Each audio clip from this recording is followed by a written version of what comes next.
Angle 360 को साथमा Nepal टेलिकमको 4G नै पर्फेक्ट छ। नेपाल टेलिकम, राष्ट्रको सञ्चार। छिटो भनेकै world link. Superstar dish home superstar. Dish home, खुशीको कनेक्सन।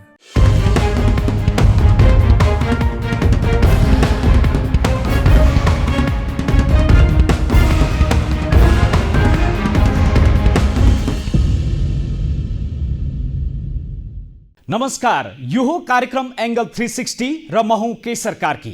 यो कार्यक्रम फेसबुक, युट्युब, ट्विटर, टिकटक र नेपाली पात्रोमा समेत हेर्न सक्नुहुनेछ। अब लागौं आजको मूल विषयतर्फ। दर्शकवृन्द, हाम्रो देशमा हरेक दिन जसो केही न केही काण्ड भइराखेको छ। केही काण्ड 1-2 दिनमा सेलाएर जान्छ भने केही काण्ड वर्षौंसम्म पनि उत्तिकै रहन्छ दोषीलाई कारबाही नगरिएका कारण। हरेक दिन नेपालीले विरोध गरेको र दोषी पत्ता लगाई कारबाही नगरिएको अरबौं घोटालाको एउटा भयंकर काण्ड हो नेपाल वायु सेवा निगमको वाइड बडी विमान खरिद र त्यसमा भएको झण्डै 4.5 अरब घोटाला काण्ड। र उक्त काण्डको फाइल अहिले पनि अख्तियारको दराजमा थन्किएर बसेको छ। यता 48 अरब घाटामा रहेको नेपाल वायु सेवा निगमले फेरि अर्को जहाज किन्नका लागि अनेकन प्रपञ्च रच्न थालेको छ।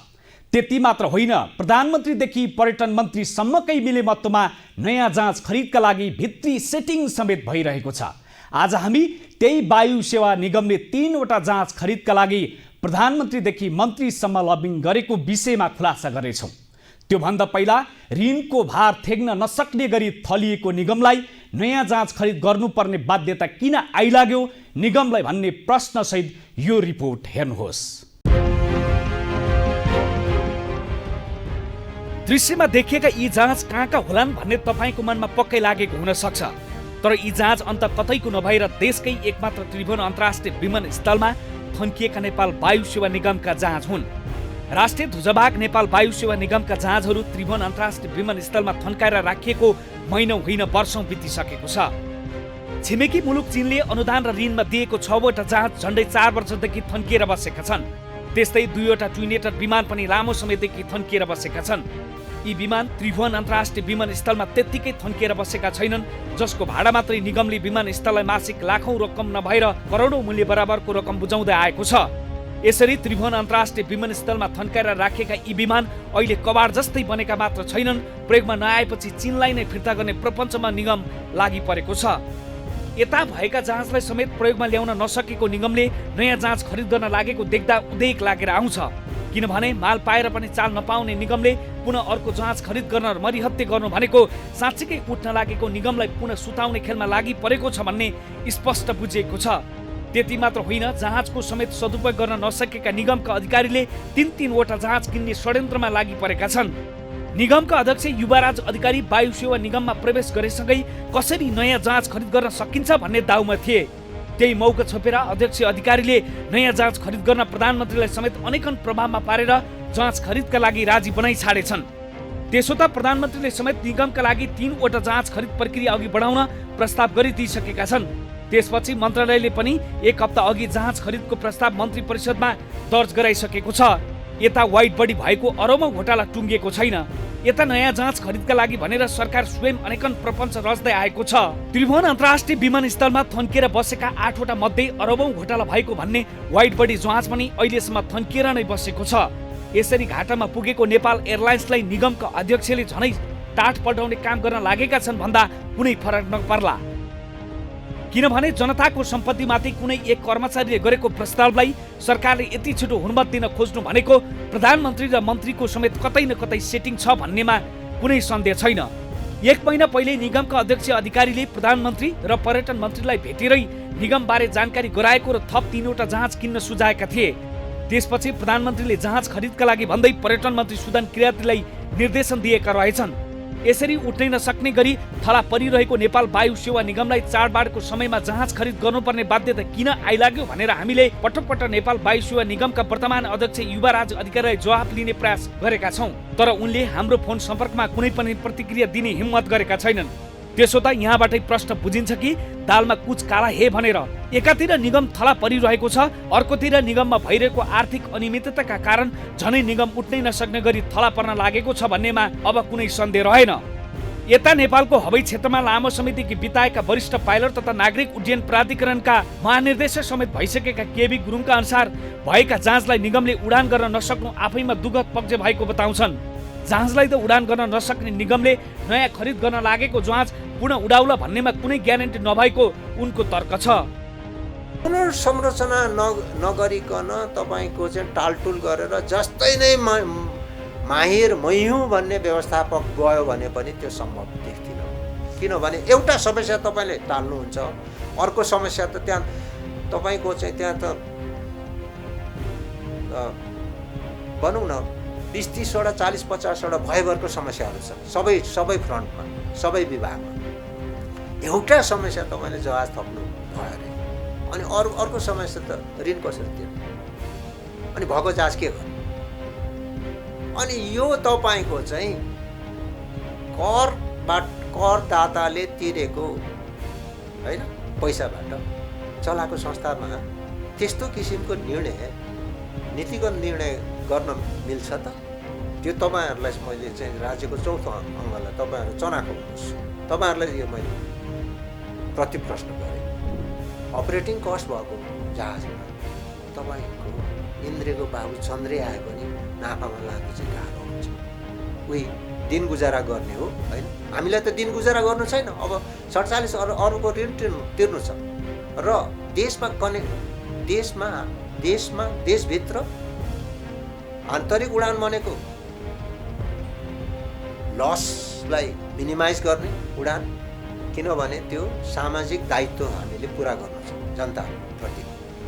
र अन्तर्राष्ट्रियतिर हामीले प्राय गरी एयरलाइनहरूको के हुन्छ भने 45-50% सिट अकुपेन्सी भएपछि तपाईँ नाफामा जान सुरु गर्छ र उता अन्तर्राष्ट्रियतिर कमाएको नाफा पैसाले हामी आन्तरिकतिर परिपूर्ति गर्ने र सरकारले पनि जस्तै इन्धनमा आन्तरिकतिर जहाँ हामी हाम्रो सामाजिक दायित्व पुरा गर्छौँ, इन्धनमा पाट पूर्जामा सहुलियत दिनै पर्छ, त्यो चाहिँ गर्ने हो। उहाँहरूले नीतिगत निर्णय गरेर कार्यान्वयन गर्ने त्यो।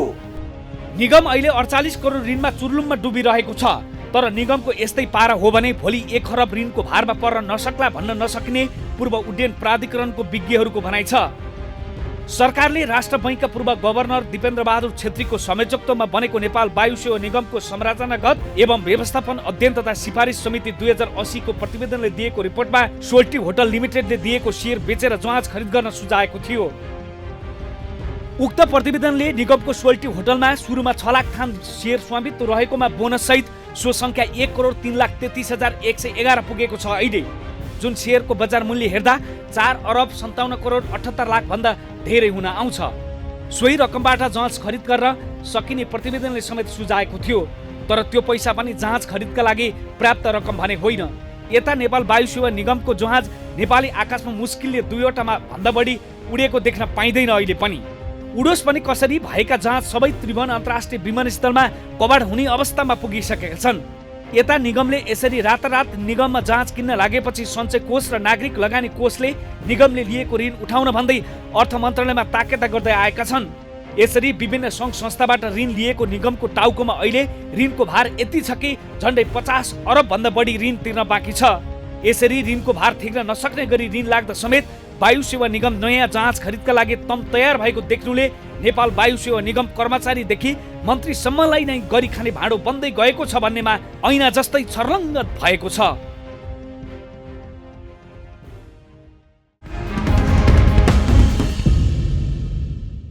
दर्शकबिन, थलिएको नेपाल वायु सेवा निगमलाई माथि उकास्नु त परको कुरा, उल्टै नेपाल वायु सेवा निगमका कार्यकारी अध्यक्ष युवराज अधिकारीले फेरि नयाँ जहाज खरिद गर्न प्रधानमन्त्रीदेखि पर्यटन मन्त्रीसम्मलाई रिजाउन थालेका छन्। चाडबाडका समयमा भाडा दर्ने जनताको ढाड सेकाउनसम्म सेकाएको छ। यस्तो बेला भएका जहाजहरूको सही सदुपयोग गर्नु त कता हो कता, उल्टै 3-3वटा जहाज खरिद गर्न निगमका अध्यक्षदेखि प्रधानमन्त्री र मन्त्रीसम्मकै चर्को लबिङ चलेको छ। छिमेकी मुलुक चीनले अनुदान र ऋणमा दिएको 6वटा जहाज झन्डै 4 वर्षदेखि पार्किङमा छन्। नयाँ जहाज खरिद गर्नुभन्दा पहिले यी जहाजको व्यवस्थापन गरेर चलाएको भए हुँदैन थियो र पर्यटन मन्त्रीज्यू, तपाईँलाई हाम्रो प्रश्न छ। ऋणको भार थेग्न नसकेर बिरामी अवस्थामा रहेको निगमलाई कर्मचारीदेखि मन्त्रीसम्मकै सेटिङमा अब कोमामा पुर्याउन मात्रै बाँकी छ। यो सँगै पर्यटन मन्त्रीको नेतृत्वमा 10 वटा जाँच किन्नै पर्ने बाध्यता आउनुको प्रसङ्ग लिएर उपस्थित हुने नै छौँ। अहिलेलाई छोटो विश्राम।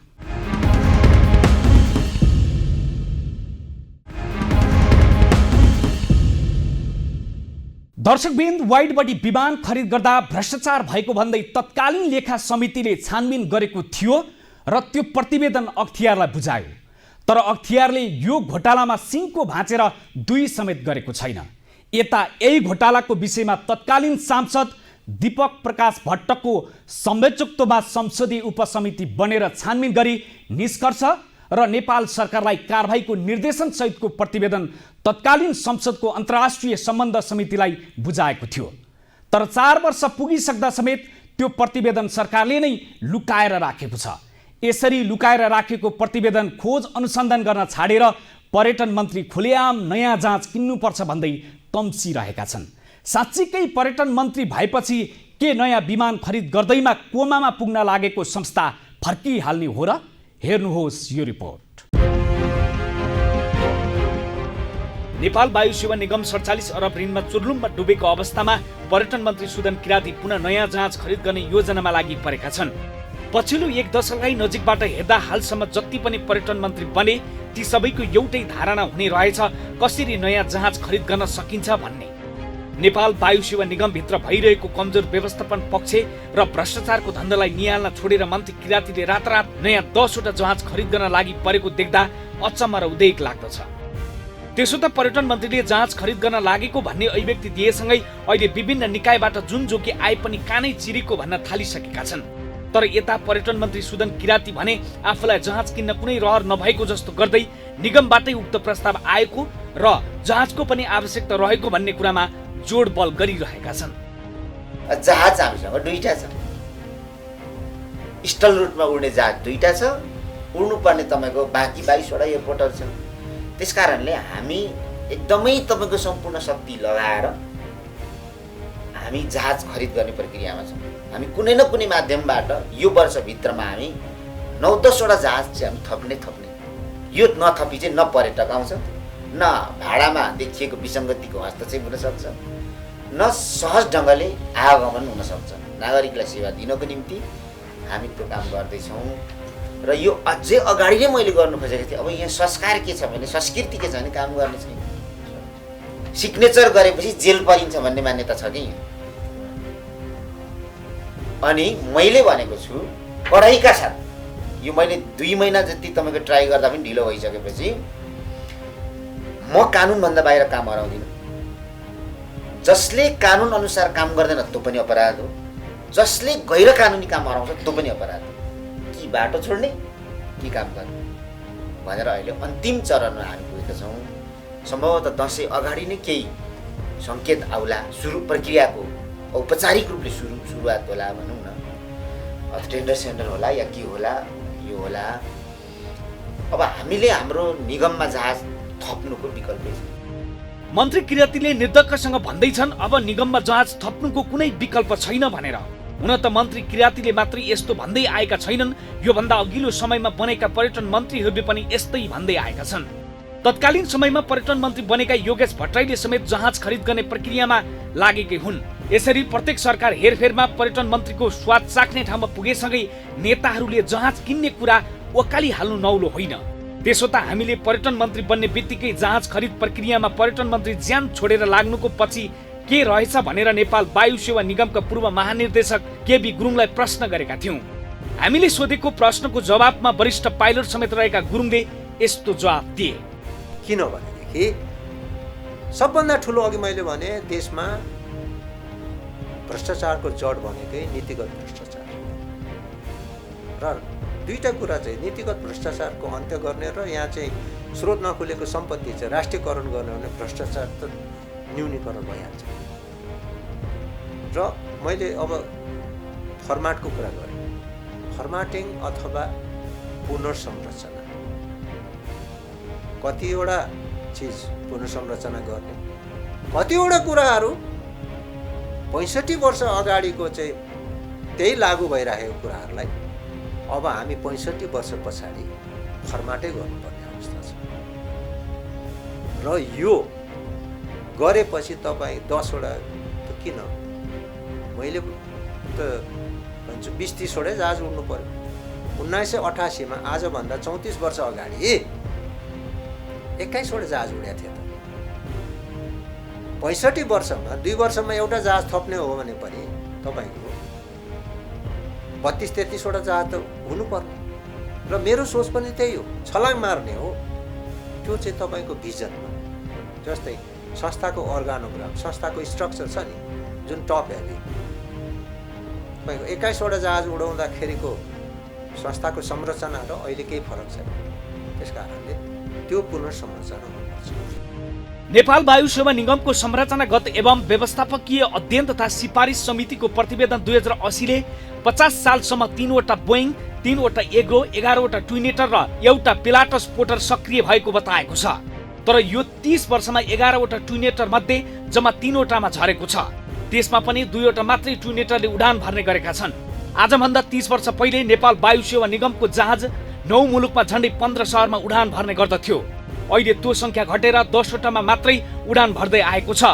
निगमसँग अन्तर्राष्ट्रिय उडान भर्नका लागि अहिले पनि 4 वटा जहाज छन् तर पनि 2 वटा जहाज ग्राउन्डिङ भएर बसेका छन् यो अवस्थामा निगम पुग्नुको पछाडि निगमको व्यवस्थापन पक्ष नै रहेको कतिपय जानकारहरूले बताउँदै आएका छन् वाइड बडी जहाज खरिद प्रक्रियामा संसदीय सुनवाई समितिले झण्डै 4.5 अरब घोटाला भएको भन्ने निष्कर्ष नै निकालेको थियो तर त्यो कुराको समेत हेक्का नराखी मन्त्रीदेखि प्रधानमन्त्रीसम्मै जहाज खरिद गर्न लागि परेका छन् अहिले जसको मूल उद्देश्य भनेको पहिला भएको जहाज खरिद प्रक्रियामा जस्तै कमिसन खाने दाउ भएको बुझिन्छ त्यस्तै अर्को निगम डुबाउनेलाई समेत सरकारले कारबाही गर्न सकेको छैन यता चिनिया जहाज खरिद गर्दा भएको अरबौं रकम पनि खर्चौट हुन सकेको छैन नेपाल वायु सेवा निगमले साना र मझौला गरी जम्मा 6 वटा जहाज चिनिया कम्पनीसँग अनुदान र खरिद गरेर प्राप्त गरेको थियो त्यसो त साना जहाज नेपालको भौगोलिक बनावट अनुसार चल्न सक्छ कि सक्दैन भनेर निगमका तत्कालीन महाप्रबन्धक गणेश प्रसाद ठाकुरको नेतृत्वमा समिति नै गठन गर्यो उक्त समितिले चीनमै पुगेर अध्ययन समेत गर्यो र ती जहाज नेपालको भूगोलमा सुहाउँदो हुने भन्दै प्रतिवेदन बुझायो त्यसपछि नेपाल भित्रिएका उक्त जहाजले नेपालको भूगोल अनुसार काम गर्न सकेनन् त्यसकारण यो भन्न सकिन्छ कि निगमलाई जान डुबाउने खेलमा बिचौलियाहरू सक्रिय भएका छन् भनेर